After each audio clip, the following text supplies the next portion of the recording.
Number 9. The 1985 Ford Mustang SVO. 0 to 60? Just 6.8 seconds. When most people think of an 80s Mustang, they picture a rumbling V8. But in 1985, Ford surprised everyone by proving that performance wasn't only about engine size. Instead of building another traditional muscle car, Ford's Special Vehicle Operations, better known as SVO, took the Mustang in a completely different direction. Their goal wasn't just straight-line speed, it was to create a car that could brake harder, corner better, and feel more refined behind the wheel. That philosophy led to one of the most unusual Mustangs ever produced. Rather than using the familiar 5.0-liter V8 found in the Mustang GT, the SVO relied on a turbocharged 2.3-liter four-cylinder. It may have sounded unconventional, but by 1985, the engine delivered an impressive 200 horsepower and 240 pound-feet of torque, making it one of the strongest four-cylinder performance cars of its era. The upgrades didn't stop there. Every SVO came with a 5-speed manual transmission, rear-wheel drive, 4-wheel disc brakes, 16-inch wheels, and a suspension specifically engineered for sharper handling. Compared with a standard Fox body Mustang, it felt more balanced, more precise, and far more composed through corners. The performance figures backed up Ford's engineering ambitions. Contemporary road tests recorded 0 to 60 miles per hour in 6.8 seconds, a 15.1-second quarter mile at 90 miles per hour, and a top speed of 129 miles per hour. Strong numbers for a turbocharged four-cylinder sports coupe in the mid-1980s. Of course, it wasn't perfect. Below the turbo's boost threshold, the engine could feel sluggish, but once the turbocharger came alive, power arrived in a sudden rush that transformed the car's personality almost instantly. Its biggest advantage, however, wasn't speed, it was rarity. Ford produced only 1,515 standard SVOs for 1985, followed by just 439 updated 1985.5 models later that year. Those limited production numbers, combined with its unconventional engineering, have helped the SVO earn a loyal following among Fox body enthusiasts. It may never have enjoyed the same fame as its V8-powered brothers, but today, the Mustang SVO stands as one of the most distinctive and underrated chapters in Mustang history. Number 8. The Ford Taurus SHO.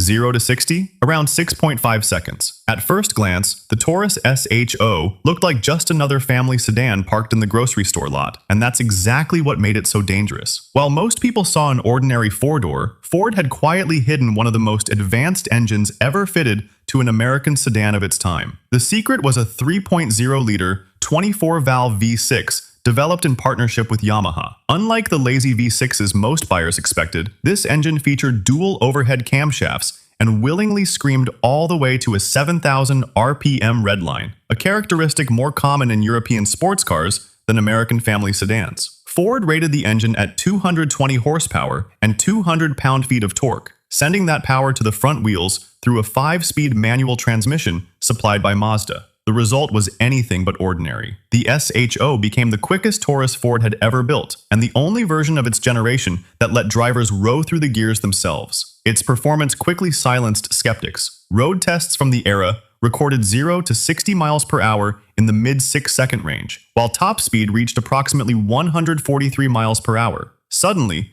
this unassuming sedan was keeping pace with European performance cars that cost thousands of dollars more. Its origins were just as fascinating. The Yamaha-built V6 had originally been designed for a completely different project, a mid-engine sports car that Ford eventually canceled before production ever began. Rather than letting that remarkable engine go to waste, Ford's engineers installed it inside the company's best-selling family sedan, creating one of the greatest sleeper cars of the 1980s. Originally planned as a limited production model with a price just above $20,000, the SHO delivered performance that rivaled many German and Japanese sports sedans while remaining far more affordable. That may be its greatest achievement. The Taurus SHO never looked like a performance icon, yet beneath its conservative styling was a machine capable of embarrassing far more exotic cars before quietly driving the family home afterward. Number 7. The 1989 Ford Probe GT Turbo. 0 to 60? Just 6.7 seconds. Few cars have sparked as much controversy before reaching showrooms as the 1989 Ford Probe GT Turbo.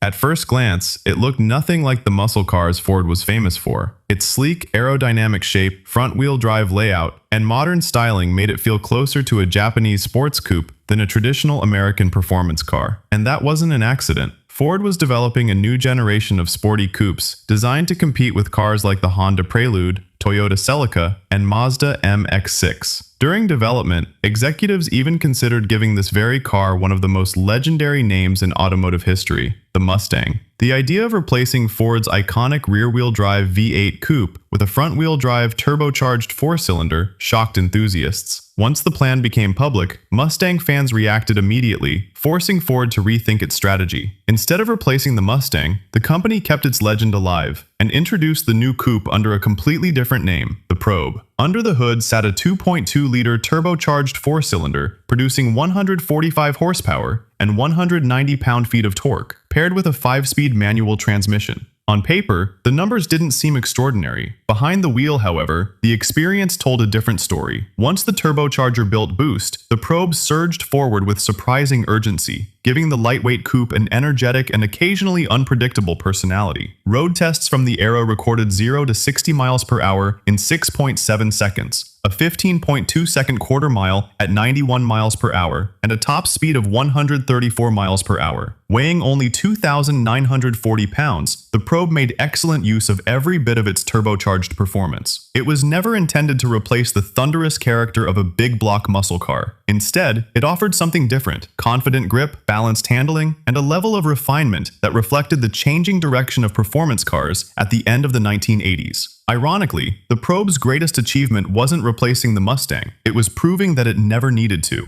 Today, the Probe GT Turbo is remembered not as the Mustang that almost existed, but as a unique performance coupe that earned its own place in Ford's history. Number 6. The 1986 Dodge Omni GLHS. 0 to 60, just 6.5 seconds. At first glance, it looked like an ordinary economy hatchback, but hidden beneath its modest exterior was one of the wildest performance cars of the 1980s. This wasn't just another Dodge, it was Carroll Shelby's personal statement. The story began with the Dodge Omni GLH, a hot hatch that already had a reputation for surprising faster cars. But Shelby believed it still had untapped potential, so in 1986, he took matters into his own hands. Working from his Shelby Automobiles facility in Whittier, California, Shelby transformed just 500 turbocharged GLH models into something far more extreme, the Omni GLHS. Power came from a 2.2-liter turbocharged four-cylinder engine, paired with a 5-speed manual transmission. In a hatchback weighing barely 2,400 pounds, that combination delivered performance few people expected. And the numbers proved it. The GLHS sprinted from 0 to 60 miles per hour in only 6.5 seconds and completed the quarter mile in 14.8 seconds. Remarkable figures for a compact front-wheel drive hatchback in the mid-1980s. But speed was only part of its story. What truly made the GLHS special was the name behind it. It became the first production car Carroll Shelby built and sold under his own name since the legendary Cobras and Shelby Mustangs of the 1960s. That alone gave this small hatchback a level of significance few economy cars could ever claim. Its rarity only adds to its appeal. With only 500 examples ever produced, surviving GLHS models have become genuine collector pieces. Finding one in excellent condition today is no easy task. The Omni GLHS proved that extraordinary performance doesn't always come in a big package. Sometimes, the smallest cars leave the biggest mark on automotive history. Number 5. The 1989 Ford Mustang LX 5.0. 0 to 60, just 6.2 seconds. By the end of the 1980s, Ford had rediscovered what made the Mustang a performance icon. And surprisingly, the quickest-looking Mustang wasn't always the one turning the most heads. That honor belonged to the Mustang LX 5.0. Beneath its clean, understated styling sat Ford's legendary 302 cubic inch V8, better known simply as the 5.0. In 1989, it delivered 225 horsepower and 300 pound-feet of torque, giving the lightweight LX performance that few people expected from such a modest-looking coupe. Unlike the GT, with its bold body kit and large rear spoiler, the LX kept things simple. It looked almost ordinary, but anyone who understood performance knew there was something special hiding beneath the sheet metal, and the numbers proved it. Road tests from the era recorded 0 to 60 miles per hour in just 6.2 seconds, a 14.8-second quarter mile at 95 miles per hour, and a top speed of 141 miles per hour. For a car priced at just over $12,000, that level of performance was almost unbelievable. Of course, it wasn't flawless. The aging Fox body platform couldn't match the steering precision of many newer Japanese and European sports coupes, while its rear suspension often struggled over rough pavement. Even so, few cars offered more speed for the money. That value became the LX's greatest strength. Over time, enthusiasts began appreciating its subtle appearance just as much as its performance. Today, the notchback Mustang LX 5.0 is often more desirable than the flashier GT, precisely because it hides the very same V8 drivetrain behind a much quieter design. Sometimes, the fastest statement isn't the loudest one, and that's exactly why the Mustang LX 5.0 became one of the true sleeper legends of the Fox body era. Number 4. The 1986 Chevrolet Camaro IROC-Z. 0 to 60, just 6.1 seconds. By 1986, the Camaro IROC-Z wasn't just another muscle car. It had become the unmistakable face of American performance in the 80s. With its low stance, wide body, and aggressive styling, the IROC-Z demanded attention long before the engine even started. Its name came from racing. Its attitude came from Chevrolet. IROC stood for the International Race of Champions, a series where some of the world's best drivers competed in identical race cars, leaving talent, not machinery, to decide the winner. Chevrolet borrowed that prestigious name in 1985 for the most performance-focused Camaro ever offered. But 1 year later, the mission became even clearer. Chevrolet wanted a Camaro that could challenge Ford's legendary 5.0-liter Mustang head-on. To make that happen, engineers installed a fuel-injected 5.7-liter V8, closely related to the Corvette's power plant. Producing 220 horsepower, it delivered impressive performance during an era when strict emissions regulations still limited engine output across the industry. Interestingly, this flagship engine came only with a 4-speed automatic transmission. Chevrolet simply didn't have a manual gearbox capable of reliably handling the V8's torque at the time. Despite that limitation, the numbers spoke for themselves. Road tests recorded 0 to 60 miles per hour in just 6.1 seconds, a 14.5-second quarter mile, and a top speed of around 142 miles per hour. Those figures place the IROC-Z among the quickest American production cars of the entire decade. Its influence reached far beyond performance. With its distinctive ground effects body kit, signature wheels, and unmistakable presence, the IROC-Z became one of the defining automotive symbols of the 1980s, appearing regularly in movies, television shows, and pop culture throughout the era. It wasn't just built to win stoplight races. It became the car that defined an entire generation of American muscle. Number 3. The 1988 Chevrolet Corvette L98. 0 to 60, just 5.6 seconds. By the late 1980s, the Corvette was no longer trying to reclaim its reputation. It had already done it. And the 1988 L98 proved just how far Chevrolet's iconic sports car had come. The 4th-generation C4 Corvette, introduced for 1984, brought a dramatic redesign with sharper styling, a stiffer chassis, and handling that finally matched its performance ambitions. 4 years later, Chevrolet refined that formula even further. At the heart of the car was the L98 5.7-liter V8, producing 245 horsepower and 340 pound-feet of torque. But the 1988 model wasn't defined by engine upgrades alone.